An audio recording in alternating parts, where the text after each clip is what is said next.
আসসালামু আলাইকুম। বিডিটেক একাডেমির পক্ষ থেকে সবাইকে স্বাগতম। আপনার ফেসবুক প্রোফাইল কি সবাই দেখে ফেলছে? আপনি কি আপনার ফেসবুক প্রোফাইলকে প্রাইভেট রাখতে চাচ্ছেন বাট কোনোভাবে নিয়ন্ত্রণ করতে পারছেন না? আপনার ইনফরমেশন সবাই দেখছে?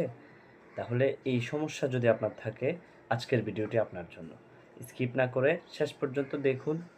সবগুলো 5টা স্টেপে কথা বলবো। 5টি স্টেপ যদি আপনি ফলো করেন, আপনার ফেসবুক ইনশাআল্লাহ প্রাইভেট এবং নিরাপদ থাকবে। একদম সর্বপ্রথম যে স্টেপটি আপনাকে ফলো করতে হবে সেটি হচ্ছে আপনার ফেসবুকের সেটিংস অপশন থেকে প্রাইভেসি অপশনে যাবেন এবং সেখানে আপনি বিভিন্ন পোস্ট করার সময় সেখানে একটি অপশন আছে how can see your post. এই অপশনটিতে গিয়ে আপনি সেখানে 3টা অপশন অনলি মি, ফ্রেন্ডস এবং পাবলিক, এই 3টি অপশন থেকে আপনি জাস্ট অনলি মি করে দিবেন। তখন আপনার যে কোনো পোস্ট আর কারো কাছে যাবে না, সেটা প্রাইভেট থাকবে, আপনি নিজেই দেখতে পাবেন। 2 নম্বর যে কাজটি আপনাকে করতে হবে সেটি হচ্ছে প্রোফাইল লক। আপনি জাস্ট সেটিং থেকে আপনার প্রোফাইলটাকে লক করে দিবেন, তাহলে কেউ আপনার প্রোফাইলকে খুঁজে পাবে না। 3 নম্বরে যে সেটিংসটি আপনি করতে পারেন সেটি হচ্ছে ফ্রেন্ড লিস্ট হাইড।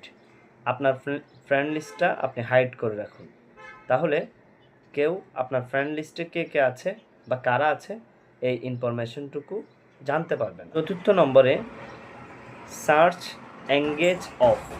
আপনি সেটিংস থেকে সার্চ এঙ্গেজ অফ করে দিবেন, তাহলে গুগলে কেউ সার্চ করে আপনার নাম অথবা ফেসবুকে কেউ সার্চ করে আপনার নাম সার্চ করে বা আপনার সম্পূর্ণ ইউআরএল সার্চ করে আপনাকে আর খুঁজে পাবে না, বাট আপনি ফেসবুকটা পার্সোনালি ব্যবহার করতে পারবেন। Tag renew on. 5ম নম্বর যে সেটিংস সেটি হচ্ছে ট্যাগ রিনিউ অন, অর্থাৎ আপনি আপনার ফেসবুকে ট্যাগ রিনিউ এটা অন করে দিবেন, তাহলে কেউ যদি আপনাকে ট্যাগ করে সেটা কিন্তু তার অনেক ফ্রেন্ড লিস্টের কাছে চলে যায়, আপনার অনেক ফ্রেন্ড লিস্টের কাছে চলে যায়। বাট আপনি এই জিনিসটা যদি রাখেন তখন আপনাকে অ্যালাউ করতে বলা হবে। আপনি সেখান থেকে জাস্ট ডিসঅ্যালাউ করে দিলেই অটোমেটিক্যালি আপনার ফেসবুকটা প্রাইভেট থাকবে। এই কাজগুলো যদি আপনি সঠিকভাবে করতে পারেন তাহলে আপনার ফেসবুক ইনশাআল্লাহ প্রাইভেট এবং নিরাপদ থাকে। অস্পষ্ট থাকে অবশ্যই আমাদেরকে কমেন্টে মতামত জানাতে পারেন। দেখা হচ্ছে নেক্সট কোনো ভিডিওতে। সে পর্যন্ত ভালো থাকবেন।